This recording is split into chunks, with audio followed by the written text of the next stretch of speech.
राधे राधे, जय श्री कृष्णा। कैसे हो आप सभी? आशा करती हूँ आप सब अच्छे होंगे, स्वस्थ होंगे और मज़े में होंगे। यहाँ पर आप लोग देख सकते हैं कि मैं कहाँ हूँ। तो मैं आज आई हूँ आप लोगों के लिए लेकर के एक नई वीडियो, जिस पे मैं जगन्नाथ महाप्रभु की यहाँ पर के कुछ रहस्यमयी बातें हैं जिनको आज मैं आप लोगों के साथ शेयर करूँगी। जो चीज़ें पौराणिक मान्यताओं के अनुसार हैं और आज भी ये चीज़ों को माना जाता है विश्वास के साथ। और यहाँ पर इसी विश्वास के साथ इस मंदिर में आज भी ये नियम चलते ही रहते हैं और हमें भी इस चीज़ को फॉलो करना होता है। तो चलिए शुरू करते हैं, क्या है यहाँ का रहस्य। पौराणिक मान्यताओं के अनुसार अगर हम बात करें तो भगवान जगन्नाथ जी के मंदिर के अंदर गर्भगृह में, जिसको बोलते हैं गर्भगृह, वहाँ जगन्नाथ जी, बलभद्र भैया और सुभद्रा मैया की मूर्तियाँ हैं जो हर 12 साल में बदली जाती हैं। जब मंदिर की मूर्तियों को बदला जाता है तब मूर्तियों में से ब्रह्म पदार्थ जो होता है वो निकाल करके नई मूर्तियों में लगाया जाता है। ब्रह्म पदार्थ को श्री कृष्ण का हृदय भी माना जाता है। कहते हैं कि श्री कृष्ण जी की जब मृत्यु हुई थी उसके बाद उनका जो हृदय था वो समुद्र में बह गया था और वही बहते हुए यहाँ पर समुद्र से के माध्यम से आए थे और उन्होंने स्वप्न स्वरूप किसी को बताया था कि वो हृदय जो है उन्हीं का है और उसे वो जगन्नाथ जी के हृदय में स्थापित कर दें। तो इससे उनकी जो महिमा है वो बनी रहेंगी और आज भी इस चीज़ को कोई नहीं देख पाया है, कोई भी इस चीज़ को अनुभव नहीं कर पाया। और तो और हाथों में दस्ताने पहन करके इसे बदला जाता है, पट्टियाँ लगाई जाती हैं, पूरे मुंह को कवर कर दिए जाते हैं। हर 12 वर्षों में ये बदली जाती है और जब बदलते हैं तो जो वहाँ बदलने वाले रहते हैं उन्हीं की पीढ़ी दर पीढ़ी ये चीज़ें चलते आ रही हैं कि वही बदलेंगे और उन्हीं के मतलब जो वंशानुकूल जो होते हैं ना, तो वे लोग बदलते जाएंगे।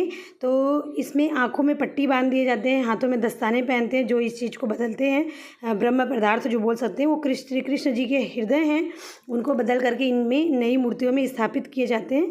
इस तरह से होता है। यहाँ पर रथ यात्रा में ये चीज़ें होती हैं और बहुत दूर दूर से लोग यहाँ पर आते हैं जो देखते हैं, यहाँ के रहस्य को अनुभव करते हैं। यहाँ के सारी चीज़ों के बारे में आपको डिटेल में जानकारी देते जा रही हूँ। दूसरी सबसे अनोखी बात होती है कि मंदिर का जो झंडा है हमेशा हवा की विपरीत दिशा में ही लहराता है। हवा का रुख जिस दिशा में होता है झंडा उसकी विपरीत दिशा में ही लहराता है। ये चीज़ मैंने खुद अनुभव किया है, मैंने खुद देखा है। अभी जब हम लोग जगन्नाथपुरी गए थे तब इस चीज़ को मैंने खुद भी अनुभव किया है। मैं आपको एक छोटे से वीडियो के माध्यम से शेयर भी करूँगी। लहराता है। जगन्नाथ मंदिर में दुनिया की सबसे बड़ी रसोई भी है। रसोई का रहस्य भी यहाँ पर मैं आपको बताऊँगी कि यहाँ पर कैसे रसोई बनती है और ये माना जाता है कि पूरी दुनिया में इससे बड़ी रसोई और कहीं पर भी नहीं है आज तक की। भगवान श्री जगन्नाथ जी के लिए ये जो प्रसादी बनती है वो 7 बर्तन में बनती है जो एक के ऊपर एक रखी होती है। और सबसे रहस्यमयी बात यह है कि जो ऊपर वाली बर्तन में जो प्रसादी रखी जाती है वो सबसे पहले बनती है, जबकि नीचे वाले में आग लगा रहता है। उसके बाद भी ऊपर में जो बर्तन रहता है 7वें नंबर का, वो बर्तन का भोजन जो है पहले ही तैयार हो जाता है। और यहाँ का प्रसाद थोड़ा मीठा रहता है लेकिन बहुत ही स्वादिष्ट रहता है और इसे खाने से इसे ही महाप्रसादी कहते हैं।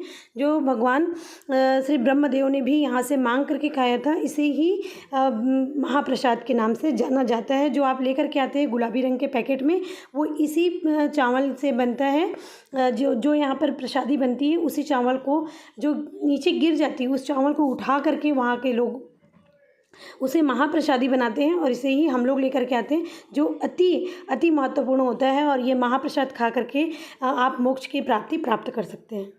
लहसुन प्याज यहाँ पर बनती नहीं है, कोई भी मादक पदार्थ यहाँ पर नहीं होता है। तो जगन्नाथ मंदिर की रसोई में रोजाना 56 भोग बनते हैं, जिनमें कम से कम 10 तरह की तो मिठाइयाँ ही शामिल होती हैं। सब्जियों में मूली, देसी आलू, केला, बैगन, सफ़ेद और लाल कद्दू, कंदमूल, परवल, बेर और अरबी का इस्तेमाल होता है। दालों की बात करें तो इसमें केवल मूंग, अरहर, उड़द और चने की दाल ही बनाई जाती है।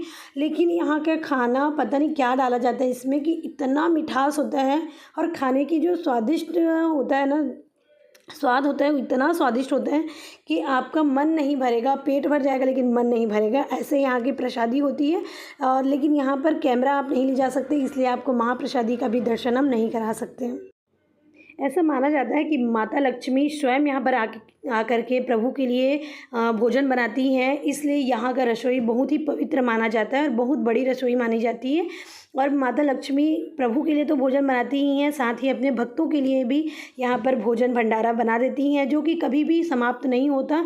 मंदिर बंद होने के जैसे ही टाइम आता है तो पूरे बर्तन के जो अन्न रहते हैं वे ऑटोमेटिक समाप्त होने लगते हैं। लेकिन अगर आप दिन भर भी, अगर आप जब तक मंदिर बंद नहीं हुआ है, जब तक भक्त लगे हुए रहते हैं, तांते लगे हुए रहते हैं भक्त के, तब तक मंदिर में कोई भी प्रसादी की कमी नहीं होती है, ये माना जाता है। यहाँ पर आज भी इस चीज़ को अनुभव किया जाता है कि जब मंदिर बंद होने वाली होती है तभी प्रसाद कम पड़ने लगता है।